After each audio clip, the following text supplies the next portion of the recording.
and Trevion Henderson and what they can provide an NFL team that drafts them? I can say that when I interviewed with the Bears at the head coaching position up there, we talked about personnel, we talked about needs, and his name was definitely on that board. I'm a big fan of Quinshon Judkins and Trevion Henderson. I think they both have matured into quality backs. I'm glad to see that they had opportunities to run the football. But once they were involved both in the passing game, pass blocking, Quinshon Judkins is a grown man. Trevion Henderson on the edges in terms of the passing game, being a receiver out the backfield is amazing. Trevion showed that he can not only have breakaway speed, In a quarter mile, between the turn tackles, left he onto has East Main also, Street. the defense makes him check his feet. He can bounce to the second hole and find it. Quinshon, if a guy's unblocked, he's going to run through that first guy. He's going to make you miss with power or speed. I think Quinshon is a 1,500 to 2,000 yard running back given the right system in the league next year.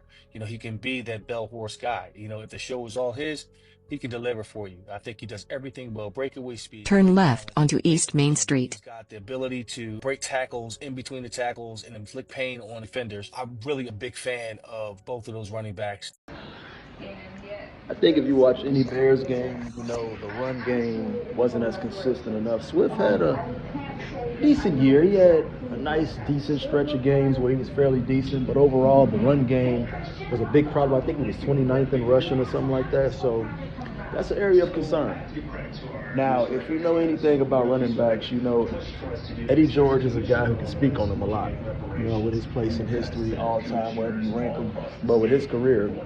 So for him to talk about two running backs that was just in the national championship and won, that tells you the Bears is truly doing their homework. Everybody watched the game, of course, but the Bears is truly doing their homework and they're trying to upgrade at those positions.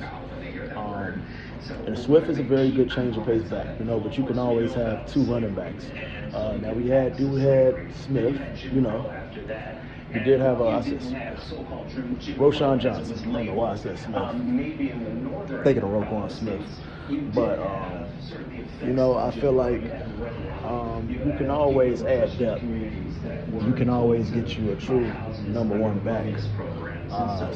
This is pretty good for the Bears, but, we'll see how it plays out.